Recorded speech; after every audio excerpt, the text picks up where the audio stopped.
महत्त्वाचं आपण महिला असेल विधानसभेला ज्या लोकांनी मला सोबत त्या ठिकाणी साथ दिली त्या सगळ्यांना घेऊन आम्ही निवडणूक लढतोय आणि जे विरोधात होते ते सगळे विरोधात आहेत. त्यामुळं जी विधानसभेचा निकाल होता जो लोकसभेचा निकाल होता तोच उद्या जिल्हा परिषद पंचायत समिती निकालाचा. 3500 रुपये दरावरून सातत्याने टीका होती आणि आज तुम्ही खुल्ला आव्हान दिलं की 600 रुपये रणजित शिंदेनी जाहीर करावे द्यावे काय सांगायचं दिले माहीत आहे रे की आमचं म्हणणं काय माहीत आहे का ह्यांचा डाव जे आहे की एकट्यानं द्यायला लावायचे आणि ह्यांचं मात्र झाकून ठेवायचं. माझं त्यांना खुलं आव्हान आहे तुम्ही पैसे जमा करा. पैसे जमा केल्याशिवाय तुम्हाला गत्यंतर नाही. आणि तुम्ही बोललेला असताना मला ज्यावेळेस तुम्ही विचारताय एक बोट करून तर 4 बोटं तुमच्याकडे आहेत त्याचं उत्तर तुम्ही दिलं पाहिजे. आणि जे कोण बोलत होते ज्यांनी कारखाने विकले ज्यांनी कारखाने 40 वर्ष भाड्याने दिले त्यांची लायकी आहे का ह्या विषयावर बोलायची. आबा जे राष्ट्रवादीचे कार्यकर्ते किंवा कारखाने नेते होते का ते तिकडं परेड गेले त्याच्यामुळं आपल्याला नाही ती राष्ट्रवादी काँग्रेसमध्ये होते ना ते नेहमीच विरोधात होते. कोणत्याही पक्षात राहून कुठेही राहून आम्हाला विरोध करणे हा त्यांचा धंदा आहे. आता ते त्यावेळेस कशावर गेले ते आता ते त्यासाठी गेले. त्यामुळं नवीन कोण तिकडे गेलेलं नाही. आणि विठ्ठल कारखान्याच्या निवडणुकीच्या आधी माझी पार्टी लहान होती विधानसभेत वाढली आणि विधानसभेचा आमदार होईल का नाही ह्या भीतीनं 22% थांबली होती. आमदार झाल्यानंतर आमदारकीनंतरचा माझा परफॉर्मन्स बघून ती 22% जनता अजून वाढली आहे. त्यामुळे उद्याच्या निकालात आपल्याला एकतर्फी निवडणूक दिसेल.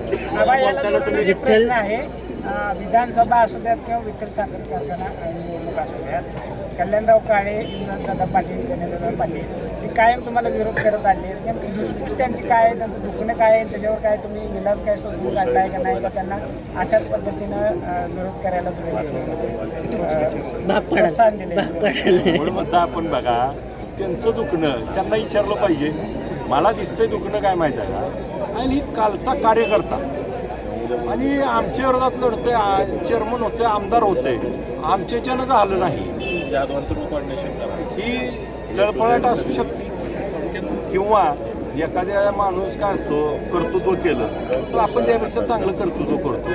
आणि दुसरी गोष्ट काय असते एखाद्याचं कर्तृत्व आहे त्याच्यावर जळायचं काम पण होतं आणि मग त्या ह्याच्यामध्ये ह्याला विरोधच करायचा अशा काही गोष्टी असतात. त्यातला काहीतरी प्रकार असू शकतो. तुम्ही त्यांना जर विचारलं नेमका अभिजित पाटलाला का विरोध ज्या राजूबापूंचा प्रचार 2004ला अभिजित पाटलानं केला ज्या कल्याणराव काळेचा 2014ला प्रचार केला जो तुमचा कार्यकर्ता होता तुम्ही त्या कार्यकर्त्याला आमदार झाल्यानंतर त्याच्या पाठीवरती राहायला पाहिजे त्याला आशीर्वाद द्यायला पाहिजे त्याचा सोबत राहायला पाहिजे.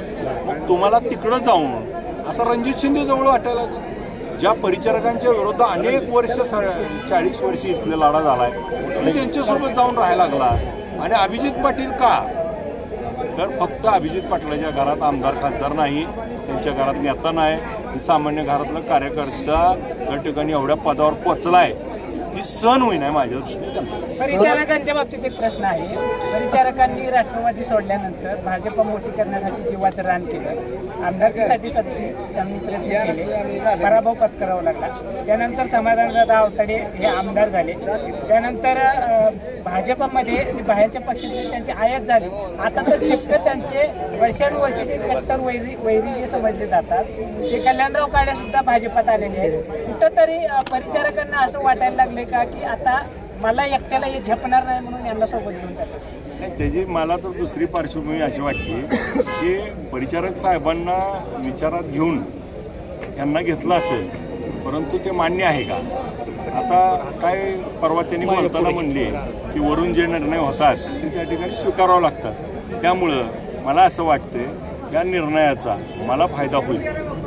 परिचारकांचं खच्चीकरण होत आहे असं वाटतं काय ज्या लोकांविरुद्ध 40 वर्ष लढली आता त्यांचाच प्रचार करायचा आणि त्यांनाच मतं टाकायची ही गोष्ट शक्य आहे का ती आता त्यांना त्यांच्या लोकांना त्या ठिकाणी लक्षात येईल आणि उद्याच्या निवडणुकीमध्ये आपल्याला निकालातून दिसेल. स्वराज्य संस्था हे कार्यकर्त्यांची असतात परंतु भाजपमध्ये कुठलाही कार्यकर्ता दिसत नाही त्यात कसं पाहता. मुळामध्ये आमची भूमिका अशी आहे की संस्थानिक ही मोठी मोठी घरंदाजपणा आणि आम्हालाच पाहिजे, माझ्याच घरात पाहिजे, ही जी आगस्ताळीपणा आहे, आगस्ताळीपणाचा ही त्या ठिकाणी त्या पक्षाला मोठा फटका बसतो.